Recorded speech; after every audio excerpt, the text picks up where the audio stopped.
Muito bom dia, meu querido amigo, irmão em Cristo. É uma alegria estar mais uma vez com os irmãos para estudarmos a Bíblia. A EBD, a Escola Bíblica Dominical, a maior e melhor escola do mundo. Hoje nós vamos então para a lição número 8 desse livro de Provérbios, que é o livro que estamos a estudar nesse período da Escola Bíblica Dominical. O título da nossa lição é Agradando a Deus. O subtítulo é: O povo de Deus deve procurar agradar ao Senhor com o seu comportamento. Então apanhe aí a sua Bíblia, Provérbios, capítulo 15, versículo 33, o último versículo do capítulo 15, e vamos ler até o versículo 11 do capítulo 16. Apanhe a sua Bíblia, faça a leitura do texto e já vamos começar a nossa lição. Este é o nosso versículo áureo, o texto áureo, não é? O temor do Senhor é a instrução da sabedoria. Aprendemos no capítulo 1, o temor do Senhor é o princípio, né? Agora, o versículo 33 do capítulo 15 vai nos ensinar que o temor do Senhor é a instrução da sabedoria e a humildade precede a honra. Olha que interessante, a humildade precede a honra. Provérbios 15, 33. Uma introdução, um nível de introdução importante do nosso texto é lembrar algumas coisas, relembrar algumas coisas, não é? E aprender outras. Então, relembrando que Provérbios, o seu objetivo é mostrar sabedoria na sua forma prática, não é? Então, ele visa auxiliar o leitor a adquirir e colocar em prática a sabedoria que vem de Deus na vida diária. Então, são provérbios, são lições que apontam para uma verdade que se relaciona com questões da nossa vida diária. Uma outra observação desse livro de Provérbios é que ele é categorizado como sendo um livro sapiencial, poético, não é? Então é bom, de sabedoria, é bom a gente lembrar disso. Então não é um livro de promessas, mas de provérbios. É bom a gente recordar isso ao ler Provérbios. E terceiro, que é uma observação da nossa lição de hoje, Salomão não pedia ao povo de Deus para procurar ou buscar algo extrínseco a Deus. Um dos erros que frequentemente nós cometemos, é o que nós aprendemos com a nossa lição de hoje, quando pensamos na sabedoria de Deus, é separar a busca da sabedoria do próprio Deus, como se a sabedoria de Deus fosse distinta da pessoa de Deus. Procurar a sabedoria de Deus significa procurar o próprio Deus. Essa verdade muda tudo. É por isso que, mais uma vez, vai recordar esse princípio do temor do Senhor. Então, buscar a sabedoria de Deus é buscar o próprio Deus. Não é? Uma coisa não está separada da outra. Pelo contrário, quando nós buscamos a Deus, nós adquirimos a sabedoria da parte de Deus. Então vamos aprofundar ao texto, não é? Primeiro o versículo 33 vai nos lembrar que é o texto áureo. O temor do Senhor é a instrução da sabedoria. Tudo começa com um ponto de partida que é o temor do Senhor. A gente não pode esquecer jamais disso. E precedendo a honra vai a humildade. Então olha que interessante, como é interessante esse contraste, porque Provérbios também diz que o orgulho, em Provérbios nós aprendemos isso, que o orgulho precede a queda. Então uma pessoa orgulhosa vai consequentemente sofrer, não é? Vai ter uma queda. O orgulhoso vai cair. Mas aquele que for humilde, que tiver humildade, vai receber honra da parte do Senhor. Então olha que interessante, não é? Então a humildade é o caminho, né? Um dos primeiros, o temor do Senhor é o primeiro. Quando nós adquirimos o temor do Senhor, como consequência teremos a humildade que vai preceder a honra. A nossa lição então faz divisões, blocos, não é? Com os versículos que estão ligados, conectados com uma lógica. Então, o primeiro bloco foi o primeiro, o texto áureo, Provérbios 15, 33. Agora o segundo bloco faz parte desse segundo bloco, esses 4 versículos, 1, 4, 5 e 9. Então vamos ler e tentar entender alguma coisa, aprender alguma coisa com esses versículos. Versículo 1: do homem são as preparações do coração, mas do Senhor a resposta da língua. O 4: o Senhor fez todas as coisas para atender aos seus próprios desígnios, até o ímpio para o dia do mal. O Senhor detesta todo aquele que é orgulhoso, é evidente que esse não ficará impune.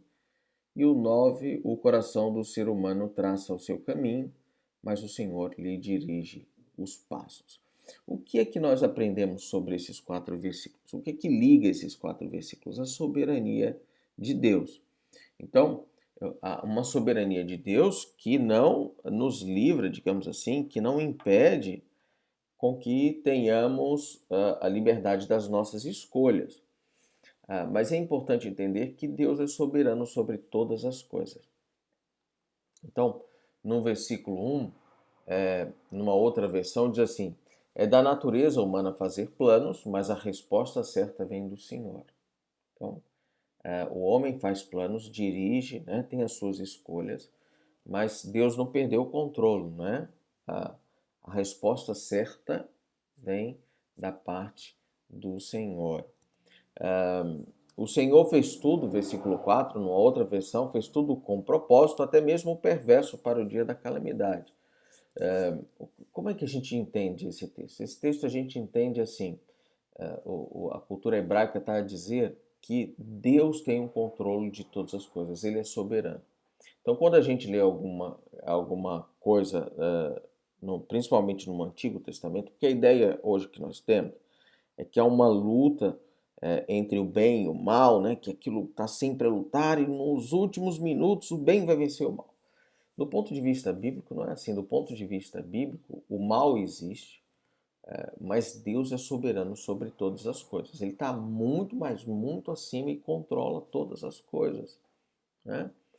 E até as ações que o mal, as ações do mal malignas, né? E as nossas próprias ações humanas e equivocadas, todas estão debaixo de um controle soberano do Senhor. Nada foge do controle das suas mãos. Isso não quer dizer que as nossas ações não tenham consequências diretas das nossas escolhas, das nossas más escolhas ou das nossas boas escolhas. Não, nada disso.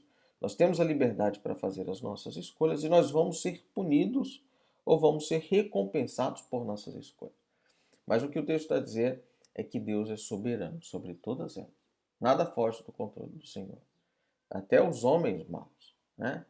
Até os ímpios, nada foge do controle do Senhor. O Senhor tem um propósito para todas as coisas, né? Na sua soberania, Ele é Deus. Nós somos criação. Ele é o Criador de todas as coisas. A revista vai nos lembrar de um discurso em Atos dos Apóstolos, né? Deixe-me ler aqui para os irmãos, em Atos dos Apóstolos.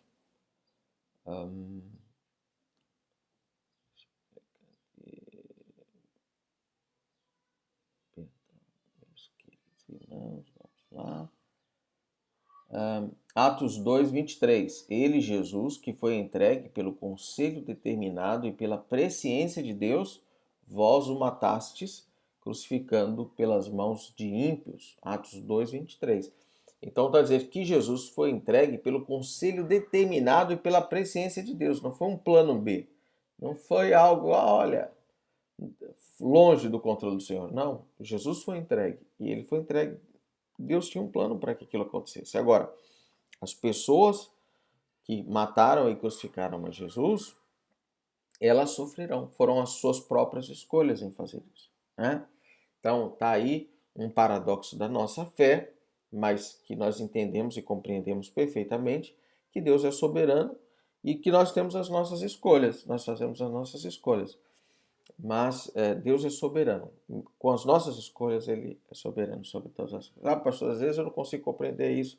Olha, bem-vindo ao clube, né? Deus não nos chama para compreendermos tudo, não é? Ele nos chama para crermos e confiarmos nele, no seu caráter e nas suas promessas. Algumas coisas vão além da nossa razão humana. É a soberania de Deus. Se nós entendêssemos completamente a Deus, ele deixaria de ser Deus, né? Nós é que seríamos. Mas ele é Deus, ele é soberano, Senhor de todas as coisas. Mas é importante entender isso. O texto vai falar sobre isso, esses versículos, sobre a soberania de Deus. Então, olha a responsabilidade humana no versículo 5. O Senhor detesta todo aquele que é orgulhoso. É evidente que esse não ficará impune, ele sofrerá as consequências do seu orgulho. E no versículo 9, o coração do ser humano traça o seu caminho, mas o Senhor lhe dirige os passos. Mostra mais uma vez essa questão da soberania de Deus sobre todas as coisas. Esse bloco, então, dos versículos, vamos ler dos versículos 2, o versículo 2, 10 e 11, fala sobre os motivos que são importantes, as motivações. Então, ainda que as pessoas, no versículo 2, se considerem puras, o Senhor examina as intenções de cada um, né? Na Almeida nós temos todos os caminhos do homem são puros para os seus olhos, mas o Senhor pesa o espírito. Versículo 10, nos lábios do rei se acham decisões autorizadas, que seja justo ao pronunciar uma sentença. E no 11, peso e balança justos pertencem ao Senhor, obra sua são todos os pesos da bolsa. Numa outra medida, o Senhor exige balança e pesos exatos, ele determina os padrões da imparcialidade. Então, para mostrar como para Deus é importante não só as nossas ações, mas as nossas intenções, os motivos. Né? Deus que é soberano sobre as nossas ações, ele é soberano também.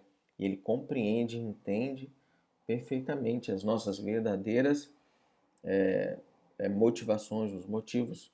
Então é importante, não só a ação, mas os motivos pelo qual nós estamos a tomar as nossas decisões.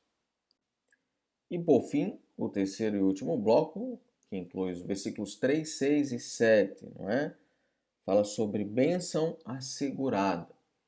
Então, versículo 3, confia ao Senhor as tuas obras e os teus desígnios serão estabelecidos.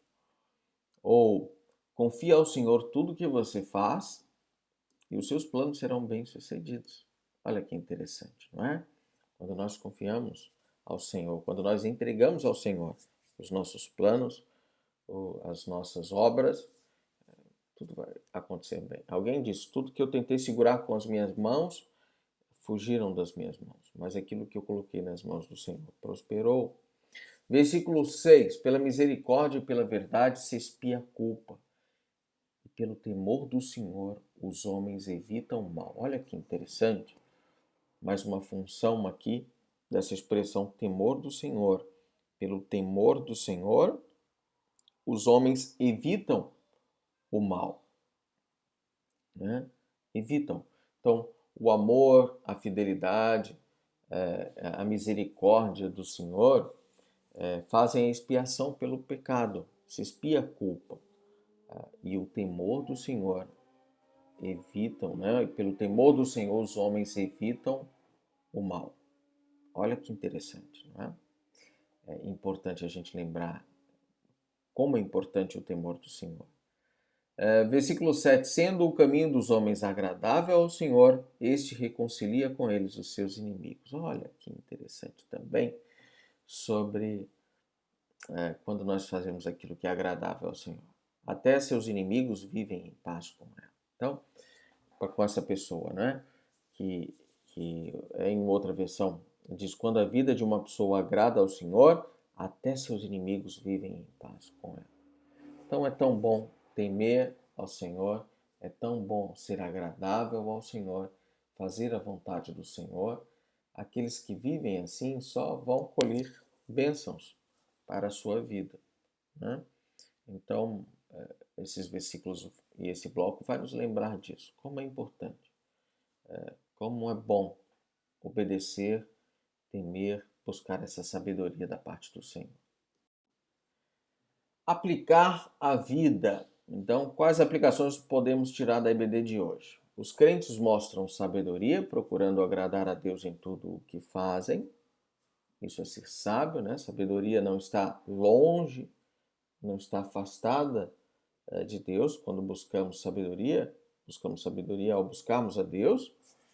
Todos são responsáveis perante o Deus soberano. Então, Deus é soberano sobre todas as coisas, mas nós somos responsáveis. É a questão da soberania de Deus, a escolha humana, não é? 3. Agradar a Deus é o resultado de um relacionamento correto com Ele e é demonstrado com atitudes e ações corretas. E 4. As bênçãos de Deus sobre aqueles que lhe agradam são vistas na estabilidade, na recusa do pecado e nos relacionamentos de paz. Então, são bênçãos, né? Da parte do Senhor, quando tememos ao Senhor, quando buscamos ao Senhor, quando agradamos a Deus. Não é interessante? Quando nós quando nós obedecemos a Deus, nós estamos a agradar ao Senhor e nós vamos colher bênçãos da parte do Senhor. Então, são as aplicações à vida da nossa lição de hoje. Terminamos aqui mais uma lição. Deus abençoe a todos grandemente nesse domingo. Seja o iniciar de uma semana muito, muito, muito abençoada, cheia da sabedoria e da comunhão com o nosso eterno e soberano Deus.